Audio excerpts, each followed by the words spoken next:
ఇంకా ఎప్పుడైనా నాగదేవతలకి సంబంధించిన తిథులు వచ్చినప్పుడు నాగపంచమి అని ఉంటుందండి. అలాంటి పంచమి రోజుల్లో ఈ నామములతో స్తోత్రం చేసిన వాడికి నాగభయం ఉండదు. వాడి జీవితంలో వాడి వంశంలో వారి ఎవరికి సర్పగండం ఉండదు. పాములు కాటేసి చావడం లేక పాములు చంపడం వల్ల వచ్చే దోషాలు ఇవి ఉండవు. ఇవి చాలా గొప్ప నామాలండి. గొప్ప గొప్ప నామాలు చాలా ఉన్నాయి. వాటిల్లో ఇవి సులభముగా నాగదోషం తొలగించే నామములు ఇక్కడ రాశారు. పూజాకాలములో ఈ 12 నామములు పఠించిన వారికి నాగభయం ఉండదు.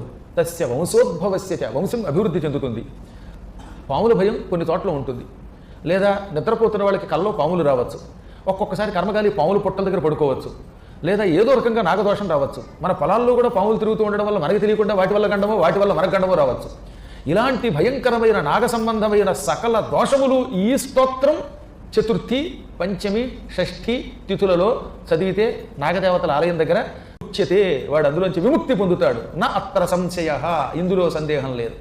ఇక నిత్యం చదివితేనో 12 నామాలు ఇంత చేసి ఈ 12 నామాలు నిత్యం చదివితే వాడి శరీరమే పరమ పవిత్రమైనటువంటి మానసాదేవి స్వరూపమవుతుంది. నాగవర్గ ఫల అయితే పాములు ఏ విధంగా వీడిని ఇబ్బంది పెట్టవు, గండం తొలగిస్తాయి. ఆ వంశంలో పుత్ర సంతానం కలుగుతుంది. పుత్ర సంతానం కోసం ఈ నాగనామాలు చదవాలట. ఈ నాగనామాలు చదివితే ఇంట్లో పుత్ర సంతానం కలుగుతుంది. కొందరిళ్లలో కొడుకులు తప్ప కూతుళ్ళు ఉండదు, అదే కర్మ. అలాంటి వాళ్ళు చదివితే మంచి పుత్రికి కూడా పుడుతుంది. ఎంతెందుకు అటువంటి వాడు విషం తాగినా ఆ ఇంట్లో వాడికి ఆత్మహత్య చేసుకోవడానికి విషం తాగినా వాడు చావట్ట.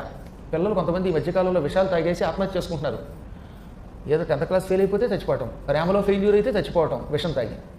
ఈ స్తోత్రం నిత్యం చదివే వాళ్ళ పిల్లలు ఆత్మహత్య చేసుకోవడం కోసం ఏం డ్రిల్లు, గుళికలు, ఇంకేవో సైనేడు ఇలాంటివి తాగినా తిన్నా వాళ్ళు చావరు. సుస్పష్టంగా చెప్పారు. స విషం భోక్తు విశ్వర, వాడు కాలకూట విషం తాగినా మళ్ళీ వైద్య సహకారంతో బతికి బట్ట కడతాడు. అంత గొప్ప స్తోత్రం ఇది.